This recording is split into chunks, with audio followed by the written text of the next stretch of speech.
West ഡാൻവർട്ടൺഷെയറിലെ യൂണിവേഴ്സിറ്റിയിലെ Indian വിദ്യാർത്ഥിക്ക് 21 മാസം തടവ് ശിക്ഷ.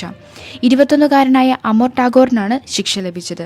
വെബ്സൈറ്റുകൾ തകർക്കാൻ കഴിയുന്ന സൈബർ ഹാക്ക് പ്രോഗ്രാം വികസിപ്പിച്ച് വിറ്റതിനാണ് നടപടി. 3ാം വർഷ സൈബർ സെക്യൂരിറ്റി വിദ്യാർത്ഥിയായ അമർ ടാഗോറിനെ കമ്പ്യൂട്ടർ ദുരുപയോഗത്തിനും ക്രിമിനൽ നിയമങ്ങളുടെ ലംഘനത്തിനുമാണ് അഴിക്കുള്ളിലാക്കിയത്. കോർപ്പറേറ്റ് സർക്കാർ സോഫ്റ്റ്വെയറുകളെ ആക്രമിച്ച് നിശ്ചലമാക്കാൻ കഴിയുന്ന പ്രോഗ്രാം തന്റെ വെബ്സൈറ്റിലൂടെ വിറ്റ് 10,000-ങ്ങളാണ് ഇയാൾ സമ്പാദിച്ചത്. 100 പേരാണ് ഇയാൾ വിറ്റ ടൂൾ ഉപയോഗിച്ച് DCOIS ആക്രമണം നടത്തി വെബ്സൈറ്റുകൾ പ്രവർത്തനരഹിതമാക്കിയത്. 2022 മെയ് 12-നും 2022 ആഗസ്റ്റ് 18-നും ഇടയിൽ എസെക്സിലെ ബ്രെയിൻ ട്രീയിലുള്ള ഡിപ്പാർട്ട്മെന്റ് ഓഫ് വർക്ക് ആൻഡ് പെൻഷന്റെ ജോബ് സെന്റർ തുടർച്ചയായി DCOIS ആക്രമണത്തിന് ഇരയായിരുന്നു. ഇതിന്മേലുള്ള അന്വേഷണത്തിലാണ് പ്രതി പിടിയിലായത്. സമരങ്ങൾ താൽക്കാലികമായി അവസാനിപ്പിച്ച് ജൂനിയർ ഡോക്ടർമാർ. ഹെൽത്ത് ഡിപ്പാർട്ട്മെന്റുമായി ഔദ്യോഗിക ചർച്ചകളിൽ ഏർപ്പെടുന്നതിന്റെ ഭാഗമായി ജൂനിയർ ഡോക്ടർമാർ തങ്ങളുടെ സമര നടപടികൾ താൽക്കാലികമായി നിർത്തിവെക്കുകയാണ്. ഡിസംബറിന് ശേഷം ആദ്യമായി യഥാർത്ഥ ചർച്ചകൾ നടക്കുന്നത്. ഏകദേശം 18 മാസക്കാലങ്ങളായി പ്രതിഷേധങ്ങളും ആഘാതം പേറുന്ന രോഗികൾക്കും ആശുപത്രികൾക്കും ചർച്ചകൾ പ്രതീക്ഷയുടേതായി മാറുകയാണ്. 35% ശമ്പള വർധന ചോദിച്ചതുകൊണ്ടാണ് മറ്റുള്ളവരുടെ സമരങ്ങൾ ഒത്തുതീർപ്പായിട്ടും ജൂനിയർ ഡോക്ടർമാരുടെ സമരം തുടർന്നു വന്നത്. വിവിധ പൊതുമേഖലാ ജീവനക്കാർ ശമ്പള വർധനവിനായി പണിമുടക്കിയിട്ടുണ്ടെങ്കിലും ഇത്തരം വലിയൊരു പാക്കേജ് ആരും ചോദിച്ചിട്ടില്ല.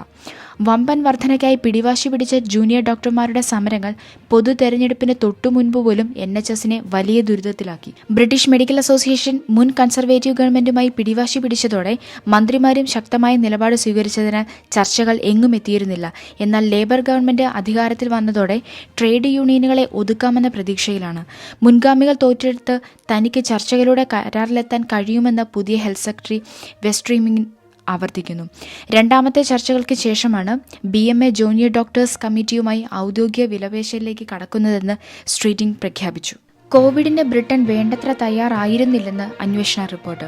COVID-19 പാൻഡമിക്കിന് ബ്രിട്ടൻ വേണ്ടത്ര തയ്യാറായില്ലെന്നും പൗരന്മാരെ പരാജയപ്പെടുത്തിയെന്നും അന്വേഷണങ്ങൾ കണ്ടെത്തി.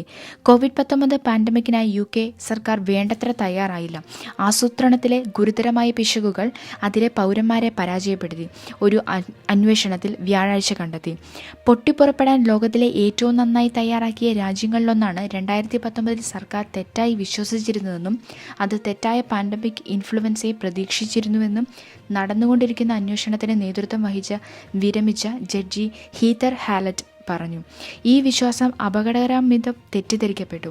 തന്റെ ആദ്യ റിപ്പോർട്ട് പുറത്തിറക്കിക്കൊണ്ട് ഹാലറ്റ് പറഞ്ഞു, യഥാർത്ഥത്തിൽ ബാധിച്ച കൊറോണ വൈറസ് പാൻഡമിക്കിനെ മാറ്റി നിർത്തിയാൽ ഒരു മഹാമാരിയുടെ മുഴുവൻ വ്യവസ്ഥാപരമായ സിവിൽ അടിയന്തരാവസ്ഥയെ നേരിടാൻ UK വേണ്ടത്ര തയ്യാറായില്ല. 2023 അവസാനത്തോടെ UK-യിൽ 2,35,000-ത്തിലധികം മരണങ്ങൾക്ക് COVID-19 പാൻഡമിക് കുറ്റപ്പെടുത്തി. ലോകത്തിലെ ഏറ്റവും വലിയ മരണസംഖ്യകളിലൊന്നാണിത്. ഇന്നത്തെ റിപ്പോർട്ട് സ്ഥിരീകരിക്കുന്നത് പലപ്പോഴും പലരും വിശ്വസിച്ചിരുന്ന കാര്യമാണ്. UK COVID-19 വേണ്ടത്ര തയ്യാറെടുപ്പ് നടത്തിയിട്ടില്ലെന്നും 4 രാജ്യങ്ങളിലെയും ആ പ്രക്രിയയും ആസൂത്രണവും നയവും UK പൗരന്മാർ പരാജയപ്പെട്ടു, പ്രധാനമന്ത്രി കെയർ സ്റ്റാർമർ പറഞ്ഞു. ലണ്ടൻ ഹാഗ്നിയിലെ തെരുവിൽ നടന്ന വെടിവെപ്പിൽ തലയ്ക്ക് വെടിയേറ്റ മലയാളി പെൺകുട്ടിയുടെ നില ഗുരുതരമായി തുടരുന്നു.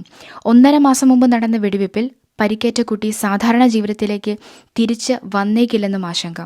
ഇക്കഴിഞ്ഞ മെയ് 29-ന് ഹാഗ്നിയിൽ വെച്ച് വെടിയേറ്റ 9 വയസ്സുകാരി ലിസൽ മറിയയ്ക്ക് ഇനിയൊരു പക്ഷേ സാധാരണ രീതിയിൽ സംസാരിക്കുവാനും ചലിക്കുവാനും കഴിഞ്ഞേക്കില്ലെന്ന് മാതാപിതാക്കൾ ആശങ്കപ്പെടുന്നു. മലയാളിയായ മരിയ ഇപ്പോഴും ഗുരുതരാവസ്ഥയിൽ ആശുപത്രിയിൽ ചികിത്സയിലാണ്. ഒരു ടർക്കിഷ് കഫേയിൽ 2 ടർക്കിഷ് സംഘങ്ങൾ തമ്മിൽ നടന്ന സംഘടനത്തിലായിരുന്നു മരിയയ്ക്ക് വെടിയേറ്റത്. UK-യിലെ IT മേഖലയിൽ ജോലി ചെയ്യുന്ന എറണാകുളത്ത് ഗോതുരത്ത് സ്വദേശികളായ വിനയും മജീഷും മകൾക്കൊപ്പം കഫേയിൽ പോയത് മകൾക്ക് ഐസ്ക്രീം വേണമെന്ന് പറഞ്ഞായിരുന്നു. ഞെട്ടലോടുകൂടിയല്ലാതെ അന്നത്തെ സംഭവം ഓർക്കുവാൻ സാധിക്കുന്നില്ലെന്ന് അവർ പറയുന്നു. മകളുടെ നില അതീവ ഗുരുതരാവസ്ഥയിൽ തന്നെ തുടരുകയാണെന്നും അവർ മെട്രോപൊളിറ്റൻ പോലീസ് വഴി പുറത്തുവിട്ട പ്രസ്താവനയിൽ പറയുന്നു. ലീഡ്സിലെ തെരുവുകളിൽ ഗുണ്ടാ വിളയാട്ടം. പോലീസ് വാഹനവും ബസ്സും തീയിട്ട ഗുണ്ടകൾ പോലീസിനെ വിരട്ടിയോടിച്ചു. സ്വയം രക്ഷയ്ക്കായി പ്രദേശവാസികൾ തെരുവിലിറങ്ങി. ജാഗ്രതാ നിർദ്ദേശത്തിനിളവില്ല, എല്ലാവരോടും വീട്ടിലിരിക്കാൻ പറഞ്ഞ പോലീസ്. ഒരുവട്ടം ഗുണ്ടകൾ ലീഡ്സിലെ തെരുവുകളിൽ അഴിഞ്ഞാടിയപ്പോൾ ഭയചകിതരായ പ്രദേശവാസികൾക്ക് സ്വന്തം ജീവനും സ്വത്തും രക്ഷിക്കാൻ തെരുവിലിറങ്ങേണ്ടി വന്നു.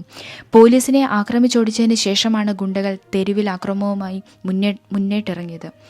ഒരു പോലീസ് വാഹനം മറിച്ചിടുകയും അഗ്നിക്കിരയാക്കുകയും ചെയ്ത അക്രമികൾ ഒരു ഡബിൾ ഡെക്കർ ബസ്സിനും തീയിട്ടു. കിഴക്കൻ ലീഡ്സിലെ ഹെയർ ഹിൽസിൽ ഇന്നലെ വൈകിട്ടോടെയായിരുന്നു സംഭവങ്ങൾ അരങ്ങേറിയത്. അതേസമയം പ്രദേശവാസികളോട് കനത്ത ജാഗ്രത പാലിക്കണമെന്ന് നിർദ്ദേശിച്ചിരിക്കുകയാണ് പോലീസ്. അനാവശ്യമായി പുറത്തിറങ്ങുന്നത് ഒഴിവാക്കി എല്ലാവരോടും വീട്ടിലിരിക്കാനാണ് നിർദ്ദേശിച്ചിരിക്കുന്നത്. വൈകിട്ട് 5 മണിയോടെ സംഭവങ്ങൾക്ക് തുടക്കം കുറിച്ചപ്പോൾ പോലീസ് രംഗത്തെത്തിയെങ്കിലും അവർക്ക് നേരെ ആക്രമണം ഉണ്ടായതോടെ സ്ഥലം വിടുകയായിരുന്നു. ഇതോടെ ഗുണ്ടകളോട് ആക്രമണം അവസാനിപ്പിക്കാൻ അഭ്യർത്ഥിച്ചുകൊണ്ട് പ്രദേശവാസികൾ തെരുവിലിറങ്ങുകയായിരുന്നു. പുതിയ വാർത്താവിശേഷങ്ങളുമായി എത്തുന്നതുവരെ നന്ദി, നമസ്കാരം.